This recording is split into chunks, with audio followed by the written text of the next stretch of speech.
Welcome to Hoosier Homeland, a podcast by the Indiana Department of Homeland Security. This podcast is where we discuss and explore the latest news and insights in the world of emergency management and public safety. Join us as we have engaging conversations with subject matter experts and bring you the latest on how IDHS is working to provide Hoosiers with a safe, secure, and resilient Indiana. Sit back, relax, and let's dive in. On today's episode, we sit down with the Executive Director of the Indiana 911 Board, Jeff Schemmer, to talk about the world of telecommunicators and how dispatchers across the state are working with Indiana lawmakers and in Washington to bring more funding and awareness to the challenges the profession is currently experiencing. We also talk about Telecommunicators Appreciation Week, which runs from April 9th through the 15th. Telecommunicators Week seeks to encourage government agencies at all levels and residents statewide to learn more about the important work these professionals do and how to share your appreciation for them. I'm Bridget Campbell, the IDHS Digital Communications Coordinator, and you're listening to Hoosier Homeland. Okay, so first, can you tell us a little bit about yourself? My name's Jeff Schemmer. I'm Executive Director for the Indiana Statewide 911 Board. I've been involved in the 911 field for going on 35 years.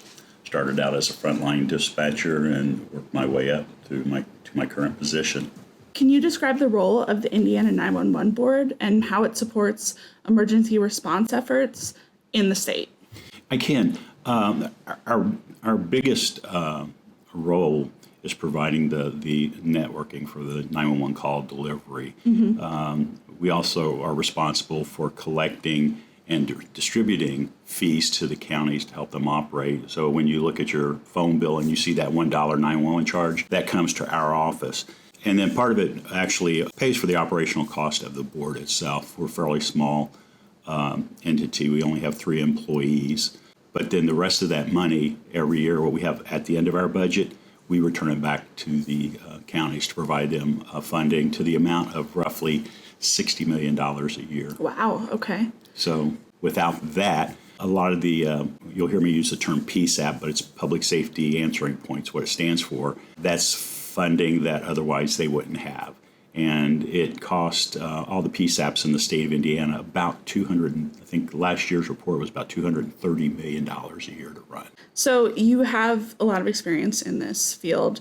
From your perspective as a dispatcher, how do telecommunicators view their role in public safety and as first responders?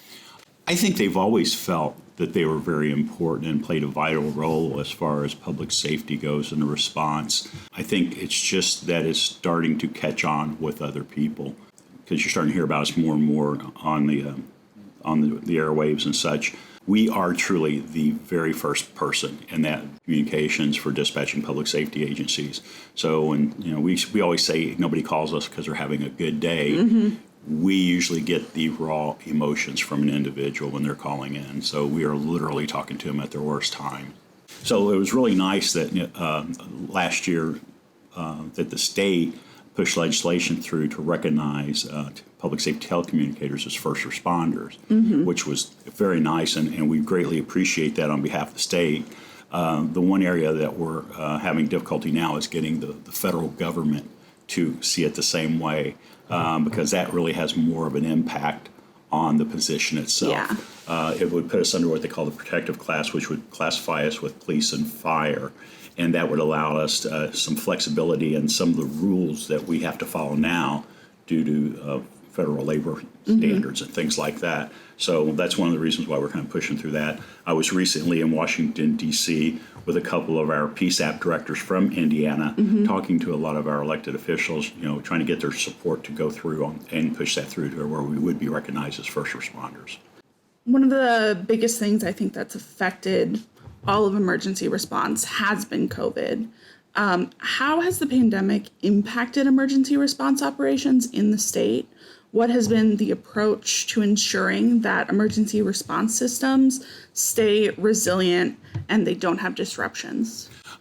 I think one thing that COVID taught us was I shouldn't say taught us, it forced us to think outside the box and rather quickly. It was on us in no time, and literally we were having to make decisions on how we do the operations, whether it was, when we had employees that might come down with it, and, how do we handle those, let alone, the ones that were symptomatic or asymptomatic. So you had to be creative. Some centers were lucky enough they have a backup center, and they literally split their crews between the two buildings to help with the social distancing and such. I know prior to me assuming this position, I was in Hamilton County as their director, and we were actually looking at locations other than the PSAP centers, which we had a backup as well, that buildings we could go into and convert to be able to operate as PSAP centers as well, or take 911 calls. And a lot of that was thinking out of the box, such as, okay, so if you have a group of people that test positive, but they're asymptomatic and they're able to work, theoretically, we could put them all in one facility and we could just continue to operate and spread it out. We really didn't see a big change from our point of it hitting us on the first go round. A lot of PSAPs did see that. For our center down there, we started seeing it come around about the second wave when it came through. But the biggest thing was you just had to think on your feet. And now, everybody's looking back on what we did and using it towards their plans in the future. And they're just not for COVID, but they're looking at other ways they can implement those policies that they put in place. And one of the best things that really helped us with the COVID is the advancement in technology for delivering 911 calls. Because we do have the capability of basically taking a 911 call or answering a 911 call anywhere. Yeah, actually, speaking about technology, so can you describe some of the technological innovations that are being used to improve emergency response efforts in Indiana, and how the 911 board is supporting the adoption of these technologies? Yeah, there's a lot of, as part of our responsibility in delivering those 911 calls was when texting became very popular. The question came, okay, so how do you texting 911? Well, a lot of people thought you could, because realistically, our current generations, that's how they communicate, and they assume we're already doing that. And that really wasn't the case for a while. Indiana was the first state in the United States that actually had implemented statewide texting. Okay. For us, we went a step farther. Just last year, we were able to implement translation services into that texting that was seamless. So the dispatcher that's taking the call, all he had to do is type in English, and it would convert it to the language of the person, and vice versa.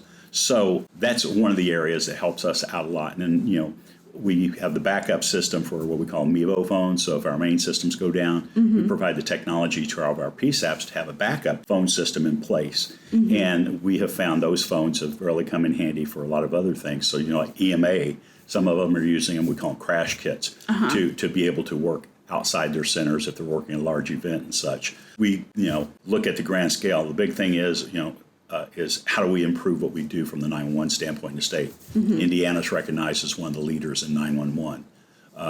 And part of my goal in my current position is to make sure we continue that way. Yeah. So we look at who all we interact, and that would bring up why, we're currently working with DHS and IPSC and a couple other partners on the interoperability study, how to get, people their response faster, and then help in those trauma situations. What are some of the current challenges facing the state's trauma care system, and how is the 911 board working to address those challenges?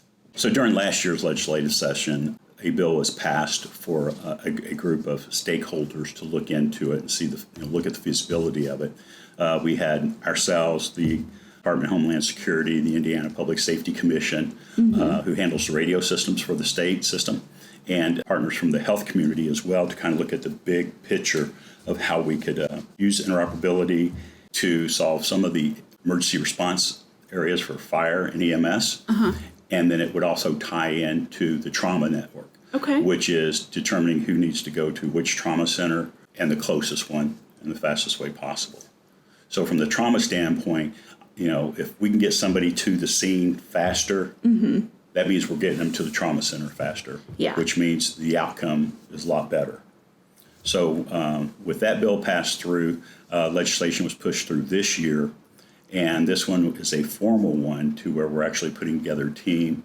And the purpose of that team is to go through and study this and find out how we're going to do it, how much it's going to cost, and how long it's going to take us to do that. So if that legislation passes through this session, we're going to have a busy 12 months. Yeah, so based on legislation passed in 2022, the Governor's Public Health Commission required the 911 board to work with IDHS and Department of Health and Public Safety Commission to create recommendations. Can you talk a little about what the outcomes of those discussions were and what recommendations did the group come up with? Sure. Well, first off, I want to say that it was incredible working with that group of people, and the fact that they were all very engaged in what we were working on. The people on the trauma side didn't know anything about 911. The 911 people didn't necessarily know about the trauma side of it. And we literally had like a trauma 101 class for the 911 group, and then we had a dispatch 101 for the trauma group, so we could explain. Yeah. And everybody was very well engaged in that. So we reached around the United States looking for other states that might be doing that. We came across some that when we looked at it, really didn't fit into what we envisioned, which was they were doing it, but there were too many moving parts in it. So then we ended up talking to Minnesota and then California, and they had two models that we were very interested in. So out of that and talking to them, we broke down some suggestions on what we thought would work. Obviously, the first suggestion, which is it's not realistic, is going to a statewide CAD system. CAD systems are different. The CAD system, or when I say CAD system, I'm talking about the computer-aided dispatch. This is the backbone of a dispatch center. The one Marion County uses isn't necessarily going to work for Owen County because of the size difference. So CAD systems are literally built according to the needs of the center. And a lot of counties, they've already got their money tied up in a CAD system and they don't want to go through and replace another one. So that was the first one. And we figured financially that probably wasn't the best way to go. So the next one was that we ultimately went with was to come up with a data sharing model of where we call it a data pool. Where basically a center can throw their lines in this pool and be able to pull the information out. And the purpose of pulling out that information is being able to see that the county that you might be up against to be able to see what their first responders units are doing. Because this stemmed out of an unfortunate incident that occurred up in the Hamilton County, Marion County line, where a gentleman had a health condition, requested 911. The fire department that was supposed to respond was already out on a call. So the system worked like it was supposed to. It pulled in the next fire department from that district to respond. And when the parents were driving down the road, they see a fire station that's 2 miles away. Problem was, it was in Marion County. So that's kind of what's driven this, is ideally to kind of do away with some of the barriers that we run into and truly get the closest unit to respond to an individual. So kind of long-winded story of going into that, but, we're hoping this data pool will solve a lot of those issues because, with different CAD vendors, they're very tight on their information because it's proprietary. They don't want to tell one CAD system how to hook up to their CAD system and stuff. So that's why we're looking at this pool in the middle to where basically they would have to attach to that. How would you characterize the discussion leading up to the legislative session about the impact this report could have on the Indiana 911 system? It's been very positive, very positive. We've got a lot of people behind us that are helping back this bill. And as it continues to move forward, we've had not just the usual, I shouldn't say usual legislators, the legislators that originated it or drafted it. We've had legislators, after hearing the story and the testimony, have jumped on as co-authors. So it's been very positive every time it goes through a committee. Do you see this as a transformational time in telecommunicator history? Incredibly. Okay. Incredibly so. Why? Again, it's huge advancements in the technology. I would put this as, when I started 31 years ago, there was no computer-aided dispatch. We literally hand wrote everything we heard. So I would say the next biggest step on that one was 911, dialing 3 numbers, enhanced 911, that part of it. The next part of it is going to be this way of sharing this data. It's going to have a huge impact because it gives us potential to continue to grow more with the connectivity that we'll have throughout the state. It'll have everybody helping other centers. One of the things that we're kind of running into now in our PSAP world is staffing issues. Okay. And let's use COVID for an example.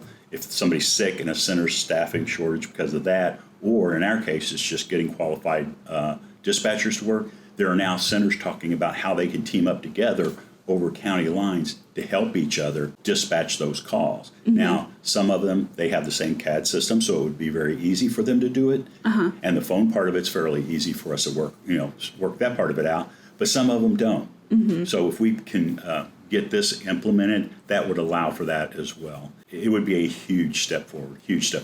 With the data, what are some of the key metrics you're going to be looking for to measure the effectiveness of emergency response efforts? And how do you ensure that these metrics are aligned with the needs of communities across the state?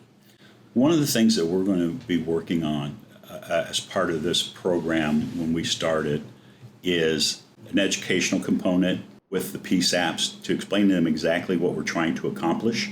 And through that is we are pushing very hard in explaining to them the data we need and why we need it. Okay. The biggest thing is just explaining, whenever you talk about saying, I would like to see data, people get really possessive of it.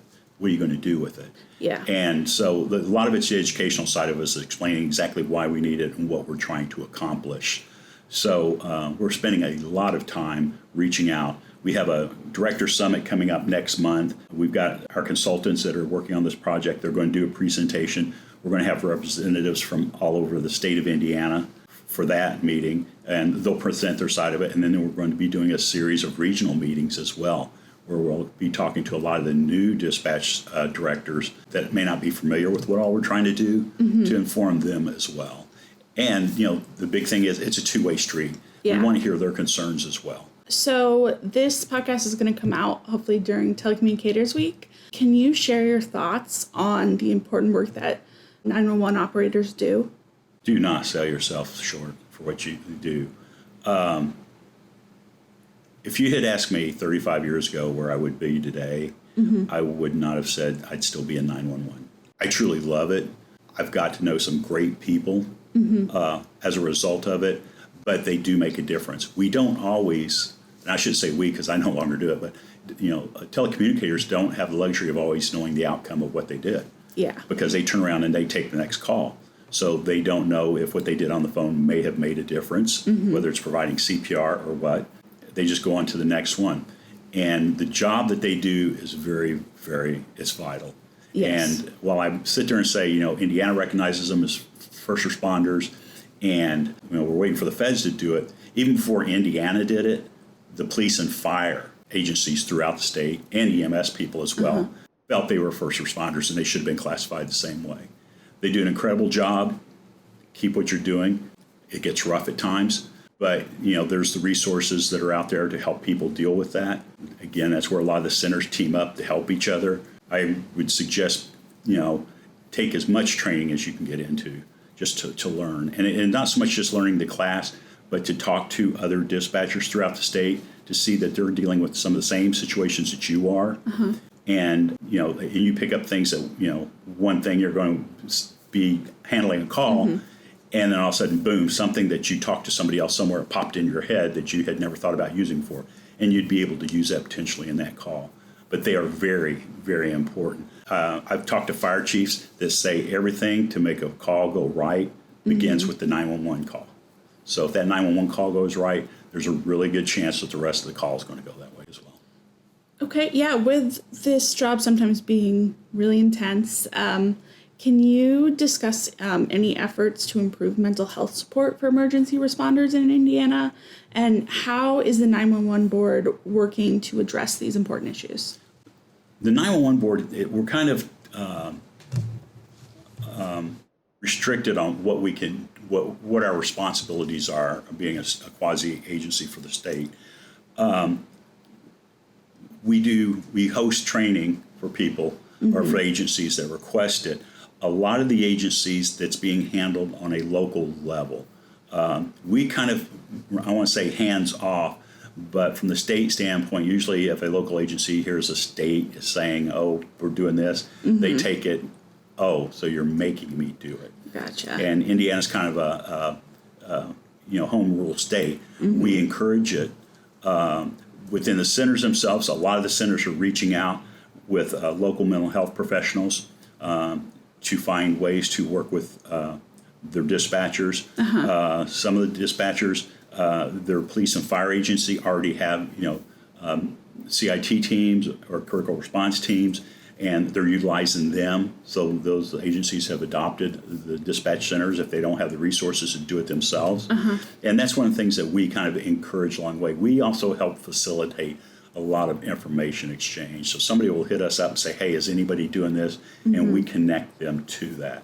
We do know how very important the mental health aspect of the job is. And right now, that's probably, outside the staffing side of it, one of the most important things that we're trying to deal with right now, because the staffing, the shortage and stuff, that adds to the mental health side of it. Can you describe any notable success stories or initiatives that the Indiana 911 Board has spearheaded or that you've heard about to improve emergency response efforts in the state? I'd say probably the biggest one we did was when we went to text. It changed the way a dispatch center handled what we used to call the 911 hang-up or the butt dial, which was back in the landline days. If you had a cordless phone and the battery was starting to go dead, it would start a random dialing sequence and inevitably hit 911. And so what we would always do is call back to see if there was an emergency, and then we would dispatch law enforcement to check on just to make sure. Cell phone threw a whole new ball game into that because we don't necessarily, early on especially, didn't get the exact location. Yeah. So if we called back, the person probably didn't answer if they needed to for whatever reason. What text did is it changed the dynamics of how we handle those hang-ups to where now on everybody in the state's SOP, the first thing they do is send a text to that phone, because the chances are if there's a problem and they couldn't talk on the phone, they will respond to that. And we have had numerous stories since we went to text to 911 where there have been situations where somebody was able to text 911, say, I need help, and we were able to actually, help them in that situation and depending on the event, make arrest just because of that capability. Gotcha. How does someone text 911? It's really simple. You just put it 911 in the text field and you hit send. And every county in the state has it. Every county in the state has that translation that I was referring to earlier. It's just, it's really interesting. It wasn't set up to replace the 911 call. It was another way to attempt it. So we suggest that people try to call, and the voice is best because we can get more information faster. But it does help somebody if they're unable to make that phone call and talk. Gotcha. Another tool in the It's toolbox. another tool. Yes. So what message would you like to send to telecommunicators across Indiana during this year's Telecommunicators Week? And how can members of the public show their appreciation for the hard work and dedication of these essential workers? I'll speak on behalf of a lot of us, and that's thank you. Thank you for all you do. Thank you for your dedication. Thank you for caring about the public you do, because they truly do. And as far as, showing your appreciation, just reach out to your local public safety center and ask.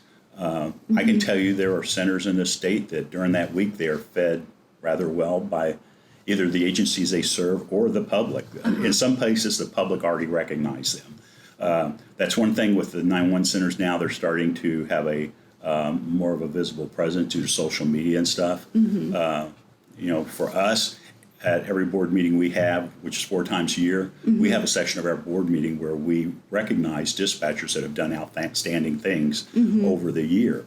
Look in your local paper, see if there's something that your dispatchers did locally, and sending them a card as much as saying thank you. Don't necessarily have to feed them. One of my favorite cards I ever hung up was from a little kid that we didn't even have an interaction with. He just heard about it one day, and he sent a card and said, hey, I want to thank you for all you do. Wrote it in crayon. And I stuck it up on the window for the dispatch center, so every time the dispatchers walked in, they saw that. So looking into the future, what are some of the key trends that you see shaping the future of emergency response in Indiana? And how is the Indiana 911 Board preparing for these changes?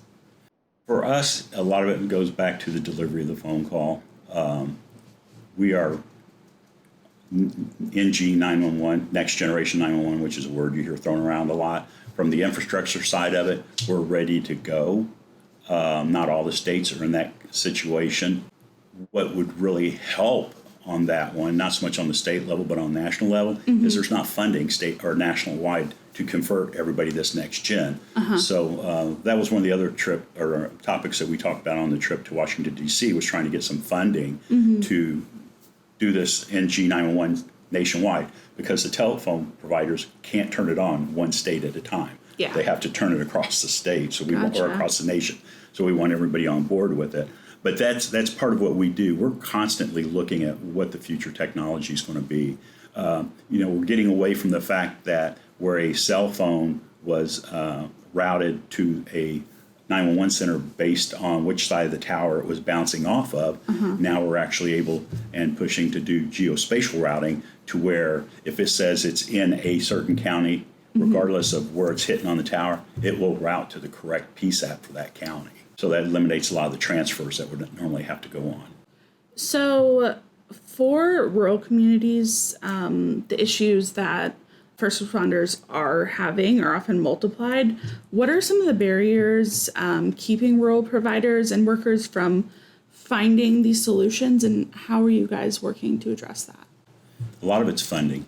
A lot of it is funding. Obviously, the smaller agencies, they don't have the funding that's available. And that's one of the things that when we started to study on interoperability, we realized that. We weren't just looking at the big agencies. We looked at the small agencies.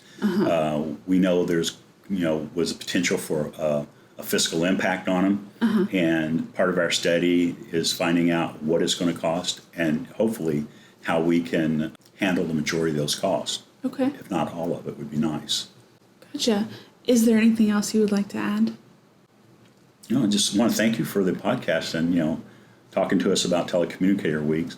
I understand, you're going to be publishing some articles on some of the happenings that's happened this year. Want to greatly appreciate that. And thank you for being here and giving us a voice.